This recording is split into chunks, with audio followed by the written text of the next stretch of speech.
Hey guys, welcome back to the channel. It's Captures Collectables, Chris Captures, and it has been a long time since I updated you guys on the TCG Pokemon business, and this is part 2 of the series, and I promise you won't have to wait too long for part 3. If you could, like and subscribe so you don't miss a single video and you can stay up to date with this journey, and let's get into it.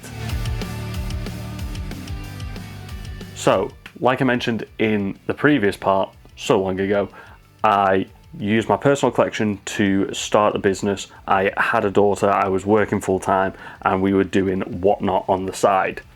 So we sold all the stuff. We made enough to start putting money into buying new products for WhatNot, buying sealed products, buying Japanese singles of ARs and stuff like that, cheap things that people could just pick up dead quick on the streams. So this was when I was in my WhatNot era, let's call it. And basically I did 6 months streaming 2 to 3 times a week on WhatNot, and in those first 6 months I made £2,327.50. This was a great start to get my foot into the door and start understanding where I wanted to go with the business. But my issue was, it was taking a lot of time out of my day. It was hours of setting up, it was hours of procuring products, and then you had that hours and hours of streaming. I was streaming 2 to 3 times a week. Typically the stream would last about 3 hours, so that was an extra 9 hours a week on top of what I was already doing. Plus then getting ready for the stream, I'd probably say an extra 2 to 3 hours. I was probably putting in, including getting the product and setting up the streams and everything, probably about 15 hours a week on top of a full-time job and trying to raise my, at the time, newborn daughter. That meant that the only times that I could stream were at certain times where you found there was a lot of popular streamers, and it became a case of fighting for viewership. This links in with the fact that I felt like my support quickly ran out with WhatNot. After the first month, I didn't really have any contact. My contact there wasn't as snappy, wasn't as proactive with stuff, wasn't as eager to push my sort of stuff. Basically, I would have to let them know a few days in advance to try and bid essentially to get promoted on the main page. If not, I was down at the bottom fighting against big streamers like Randolph and stuff like that. Different people who were on WhatNot, all that sort of stuff. It just meant that I was able to only stream on certain days at certain hours, normally at the twilight sort of hours, which was good if you wanted people to just make silly decisions and rip packs,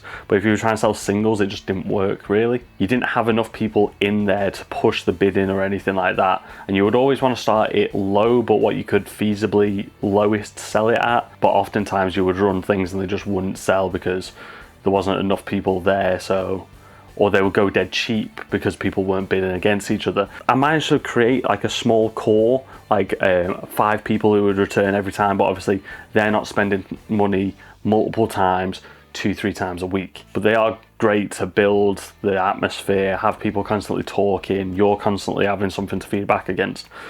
But it just left me feeling like I was wasting my time and I was wasting my potential on there. If you're a new purchaser to WhatNot, are you going to go watch Randolph, who you know from YouTube and all that sort of stuff, or are you going to go watch Chris Captures Collectables, who you've never heard of, who's like selling really niche products because he's using his personal collection? Where are you going to go to get your stuff? You're probably going to go to Randolph and get like a decently priced Rip Till You Hit or something, or a box break. Stuff that I wasn't really feasibly able to do. I was doing random wheels with booster packs and stuff like that, but it was all Japanese packs, just trying to do what I could. It just left me feeling like I was losing hours with my family and it just wasn't working out for me. Like I said, I didn't feel like the support was there. I felt like I was putting in so many hours and not quite getting the return on investment. So I took the initiative to then start moving over onto eBay. I've sold on eBay with trading cards in the past, little bits here and there when I've tried very small amounts to try and get this going in the past, just offloading things I didn't want in my collection. But now it seemed like, with my head screwed on, with the knowledge that I learned from my time on WhatNot, the eBay solution could be a great one because I was able to do things in my own time. I could spend time with the family when they go to bed, put an hour or 2 in and do so much more, and it's listed on there. I don't need to be live, it's constantly there in the background working away for you. It's a constant storefront that people can go and look to.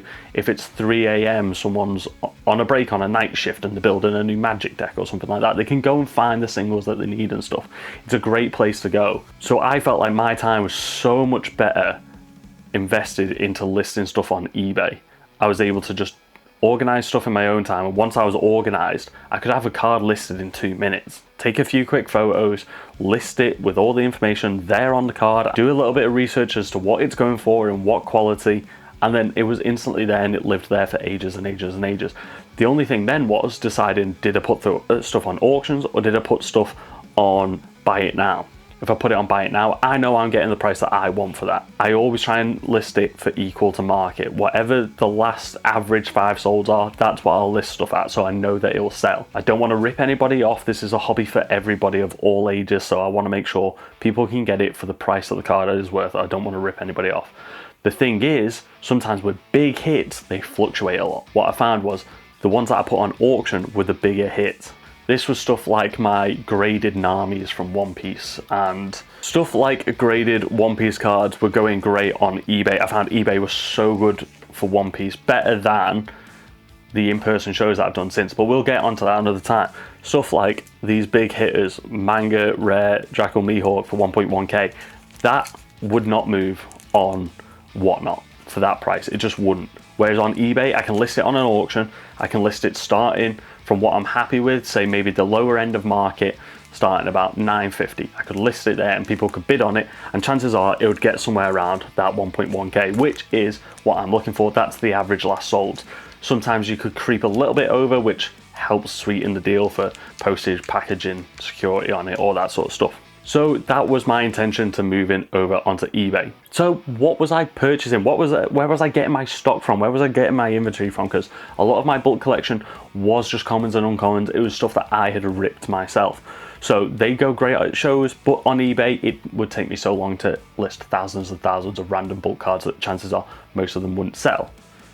So I had to go out there and seek product. I had to go find stuff. What I did was I started scouring through eBay, trying to find people's personal collections, large binders full of cards, trying to find the ones with some hidden gems in there, pick them up and then sell them on. This meant last summer I was spending hours and hours and hours scrolling through eBay, finding a listing with maybe 400 cards in multiple binders, pricing them all up as best as I can for the condition that I could see. Obviously you can ask people for more photos. I did in some cases. Other cases I definitely got burned. We'll get onto that. And I was basically pricing them up, creating a price sheet. I've got a notebook, not that one. I've got an old work notebook, and if we take a flick through, you'll see, so stuff like this. I was going through collections, listing every card that was in there and the price it was going for. I would make lists and lists and lists because I was using my iPad to have the listing of, have the eBay listing up with the images blown up so I could see the numbers and everything like that. And then I had my phone checking the prices, and then I needed somewhere to make a list of the prices. So I would do all this for countless collections. I'd write the name of the listing on there as well so that I never lost track of what I was doing. And then I'd do a quick bit of maths and say, okay, this is the total. If I were to buy it 70%, which would be ideal, I've got 30% wiggle room. Obviously, if the condition isn't quite as good as it is, I have to knock the price down slightly, or if prices fluctuate, gives me enough wiggle room so that I can still make money on top of it. So I would list the price, like this one here.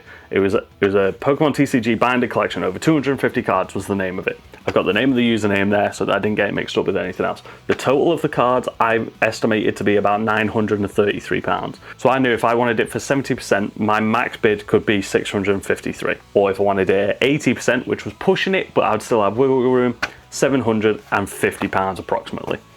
So basically that was what I was spending my time doing. All my spare time, I would sometimes have the baby asleep in one arm and I would be like making notes with the other ones, my iPad resting between my legs and stuff. Multitask through the wazoo. Basically that was what I was doing to try and find those steals, try and find those grails, and those are the cards that have typically left my collection as soon as I started doing live shows. It's been great. I really took a chance on myself when I was doing it. I always, when I try and start on a big project, I get to a point where I start doubting myself, and my wife said to me, she was just like, bet on yourself, do it, don't second guess yourself, just do it, I know you can do it. So we did.